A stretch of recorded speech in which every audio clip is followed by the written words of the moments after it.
मंजिल उसी को मिलती है जिसके सपनों में जान होता है। पंखों से कुछ नहीं होता, हौसलों से उड़ान होता है।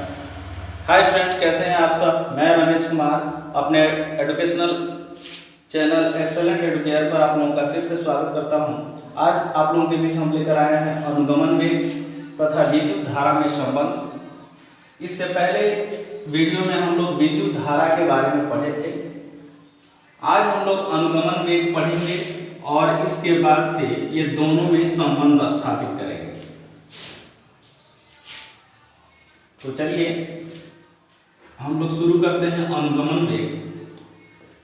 अनुगमन वेग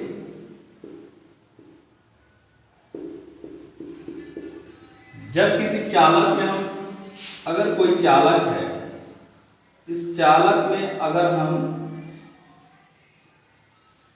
विद्युत जो है विभव देते हैं, चालक के दोनों सिरों पर अगर हम आपको इलेक्ट्रिक पोटेंशियल देते हैं, विभव देते हैं, या फिर यूँ कह लीजिए कि इस चालक को एक बैटरी से जोड़ते हैं, तो इस चालक के इलेक्ट्रॉन एक दिशा में गति करने लगते हैं। इलेक्ट्रॉन जो है एक दिशा में गति करने लगते हैं। तो इन्हीं इलेक्ट्रॉन के औसत वेग को हम जो है अनुगमन वेग बोलते हैं। यानी कि जब किसी चालक को किसी बैटरी से जोड़ा जाता है तो चालक के अंदर के इलेक्ट्रॉन एक दिशा में गति करने लगते हैं। इसी गति के दौरान जो इलेक्ट्रॉन का वेग है उसके औसत वेग को हम अनुगमन वेग बोलते हैं। अनुगमन वेग यानी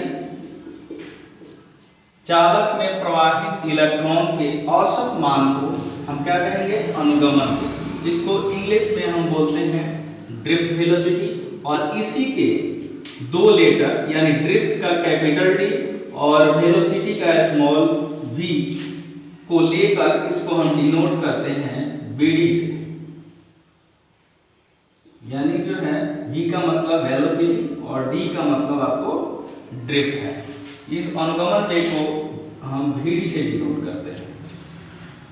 इसके बाद से हम लोग जो है दूसरा हमारा टॉपिक है विद्युत धारा, जो पिछले लेक्चर में इसको हम डिस्कस कर चुके हैं। जो लोग नए हैं तो उनसे अनुरोध है कि कृपया वो पिछला लेक्चर देख लें, जिससे आपका विद्युत धारा क्लियर हो जाएगा। इसके बाद से जो है आप लोग जो है ये वीडियो देखें, जिससे आपको समझने में कोई दिक्कत नहीं होगी। अब हम लोग चलते हैं अनुगमन वेग तथा विद्युत धारा में संबंध स्थापित करते हैं।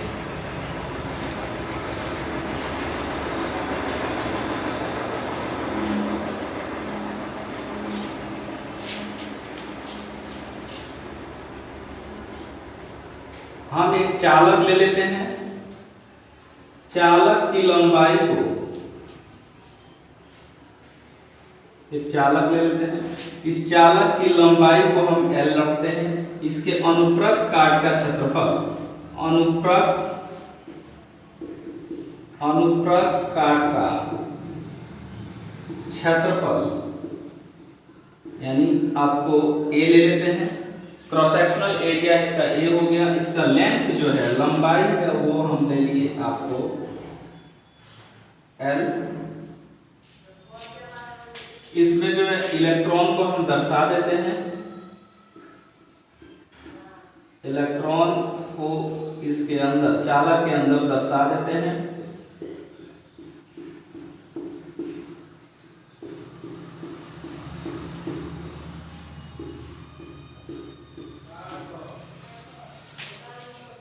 इसमें जो इलेक्ट्रॉन है उसका घनत्व, इलेक्ट्रॉन घनत्व को हम स्मॉल n ले लेते हैं। इलेक्ट्रॉन घनत्व ये हमारा हो जाता है स्मॉल n। इलेक्ट्रॉन घनत्व यानी कि इस चालक के एकांक आयतन पर इलेक्ट्रॉन की संख्या। इलेक्ट्रॉन घनत्व का अर्थ क्या है, इस चालक के एकांक आयतन यानी 1 मीटर क्यूब आयतन पर कितने इलेक्ट्रॉन होंगे वो हम दे दिए हैं आपको स्मॉल n। अब हम चलते हैं, इसमें जो है प्रवाहित धारा जो I है उसको निकालने की कोशिश करते हैं। तो सबसे पहला जो इलेक्ट्रॉन घनत्व है वो n है और इस चालक का जो आयतन है, चालक का आयतन जो होगा वो हो जाएगा इसका जो क्रॉस सेक्शनल एरिया इनटू इसकी लेंथ, यानी आपको हो जाएगा A इंटू L यानी AL। ये आपका आयतन है और ये इलेक्ट्रॉन घनत्व है, यानी एकांक लंबाई पर इलेक्ट्रॉन की संख्या n है और इसका आयतन Al है। यानी इस इलेक्ट्रॉन घनत्व को चालक के आयतन से गुणा करेंगे तो इसमें कुल कितने इलेक्ट्रॉन है वो निकल जाएगा। यानी इलेक्ट्रॉन की संख्या जो हो जाएगा, इलेक्ट्रॉन की संख्या बराबर चालक का आयतन इनटू इलेक्ट्रॉन घनत्व,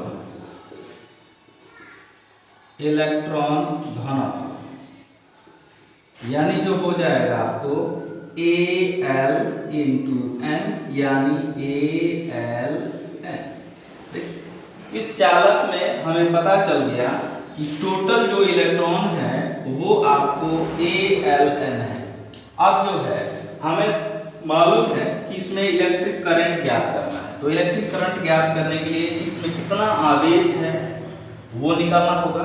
तो आवेश जो होता है, आवेश जो Q होता है, किसी भी चालक का जो आवेश Q होता है वो होता है आपको Ne, यानी इलेक्ट्रॉन की संख्या इनटू एक इलेक्ट्रॉन का आवेश, यानी ये आपको हो जाएगा AlN।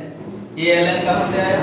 ये आपको इसमें कुल इलेक्ट्रॉन की संख्या है इस चालक में, तो वो चालक में कुल इलेक्ट्रॉन की संख्या यानी कि AlN इनटू एक इलेक्ट्रॉन का आवेश। तो एक इलेक्ट्रॉन का आवेश होता है आपको E, तो 100 यहां दिया गया है, यानी ये आपको कुल Q जो आवेश है वो निकल के आ गया AlNE। ये टोटल चार्ज है। इस चालक का कुल जो चार्ज Q होगा वो किसके बराबर हो जाएगा जी? AlNE। ये टोटल चार्ज है जिसमें A क्या है?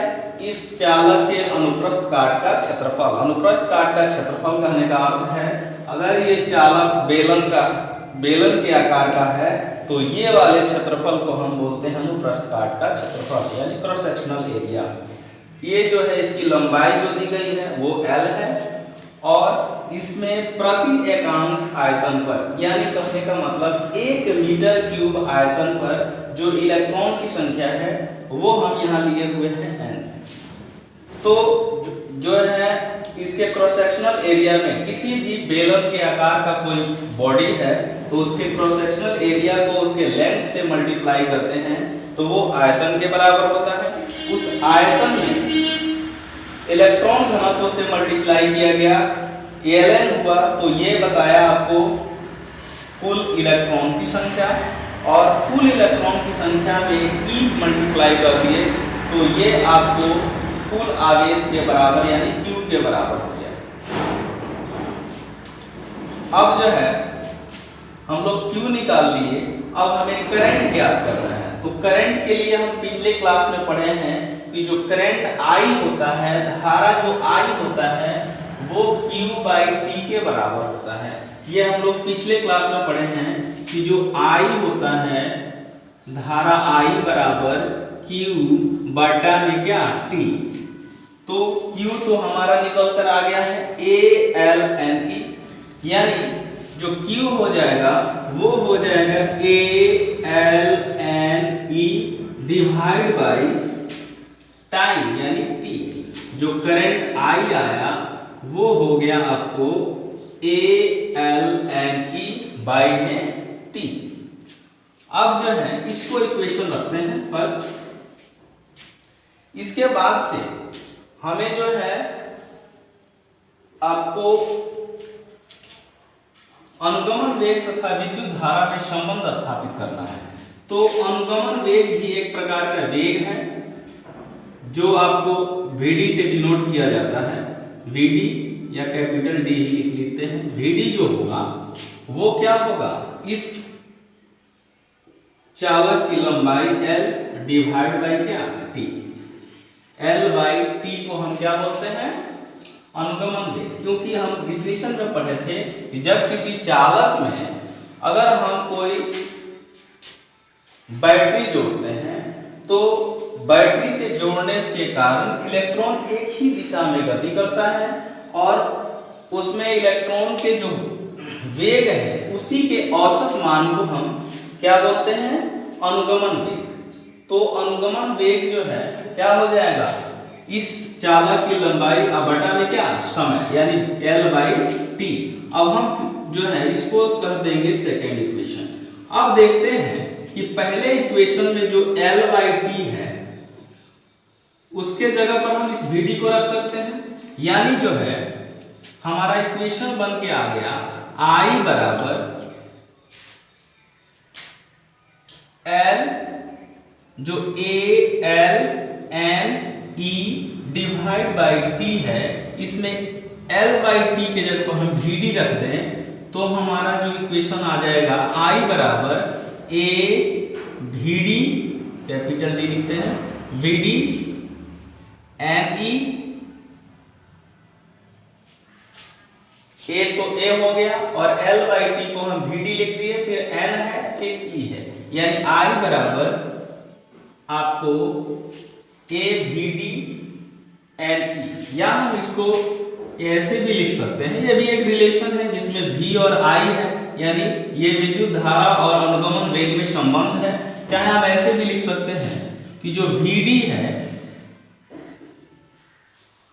उसको साइड में लिखकर पहले लिखते हैं और A N E जो मल्टीप्लाई है वो आपको करंट के तरफ जाकर के वो डिवाइड हो जाएगा, यानी Vd बराबर I divide by A N E। ये आपको संबंध जो है विद्युत धारा तथा आपको अनुगमन वेग में संबंध को दर्शाता है।